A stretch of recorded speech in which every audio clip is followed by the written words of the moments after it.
Kellyanne Conway was speaking to Stephanopoulos of Good Morning America, George Stephanopoulos.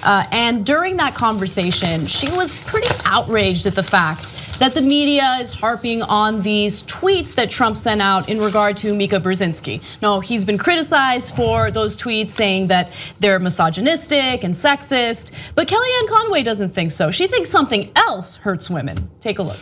The toxicity both ways coming to the president is terrible. And this is what's going on. The idea that the media are covering, large parts of the media anyway, are covering personal insults about the president, this invective, and really denying America's women their rightful knowledge on what he's doing for them on taxes, Kellyanne, on as you know, healthcare, we wouldn't be talking about this morning if the president hadn't sent out those tweets yesterday. There's no way we would be talking.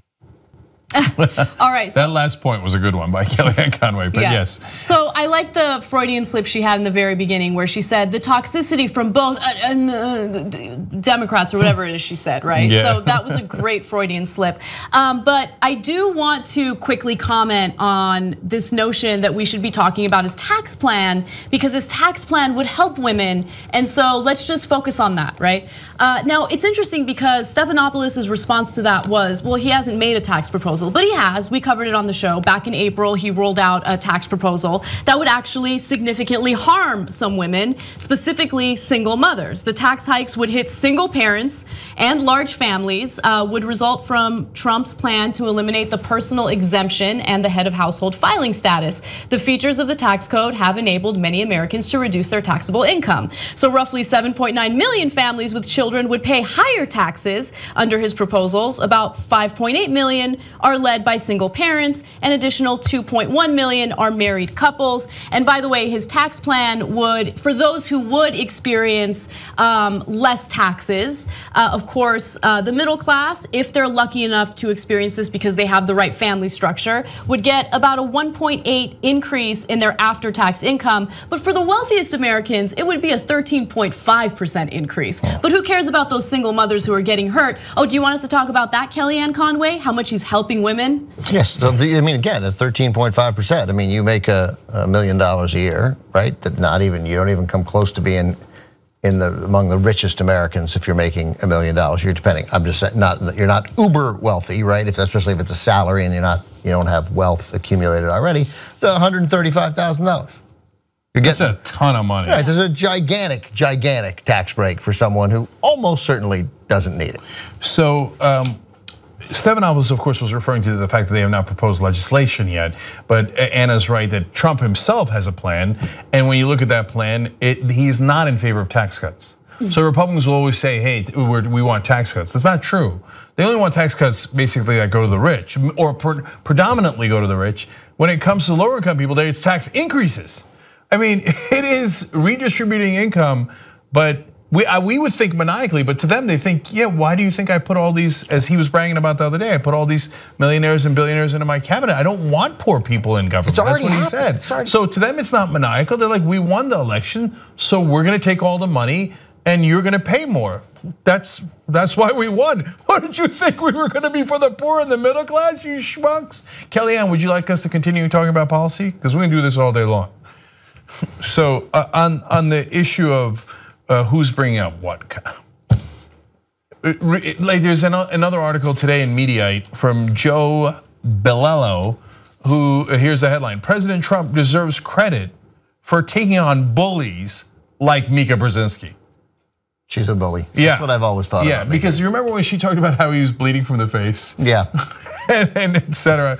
Well, people who are defending Trump will say, well, she hit him first. But look, there's a huge difference. Sorry to interrupt you, but there's a huge difference between someone who's on a show on MSNBC, well, in a position of power, don't get it twisted, but then you're talking about the president of the United States literally punching down and just insulting her in literally one of the most misogynistic ways I've ever seen. The only response that she could then have to this would be to show pictures of him looking overweight at the golf course and pointing out that he dyes his hair. Like that's the kind of, her joke was about something that is undeniably pathetic, that he had a fake Time magazine cover up at all his golf courses. That's what he's responding to. That was her vicious attack on him.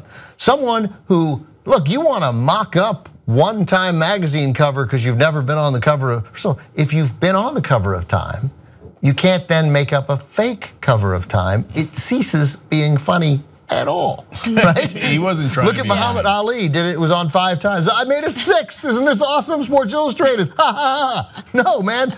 And then you put it up at your golf courses and make it seem real. I mean, if we can't make fun of that, then I no longer know what we can make fun of in this country. That was her attack on him. Well, bully. Hold on though, during that insult, she attacked the one thing that really gets under his skin every time. The size of his hands. See, that's what it. Look, Man, I mean, wasn't that he is particularly wasn't vicious. that in the response? I didn't think that was in the initial thing. I thought that was in her response today. No, it was in the initial one. Oh. Yeah. Okay. That is when he gets most vicious. Look, Megyn Kelly from the bleeding from whenever, Mika with the bleeding from the face, the Miss Piggy. To me, what he said about Miss Universe, who is Latina, forget Miss Piggy, which is yes, misogynistic, blah, blah, all that stuff. He called her Miss Housekeeping. He's such a dick. That is a clearly racist thing to say. Miss Housekeeping. Screw you. Whatever we say about you can't be enough. And yes, it is the job of the media to criticize the president. And from time to time, give him credit if he deserves credit. Even we've given Trump credit on the tiny little things he does deserve credit on. Like his hands. So that's our job.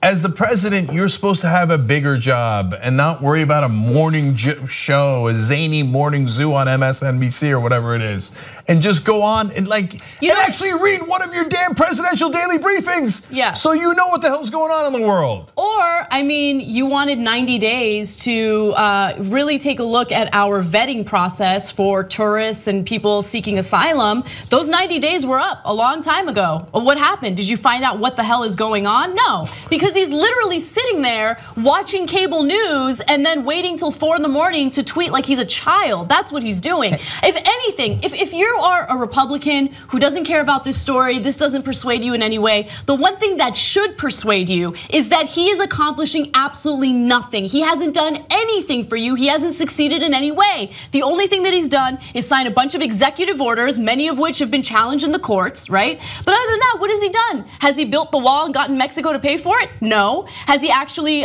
come up with a sound replacement plan for the Affordable Care Act that Americans are in favor of? No. Has he done anything of value? No, he hasn't.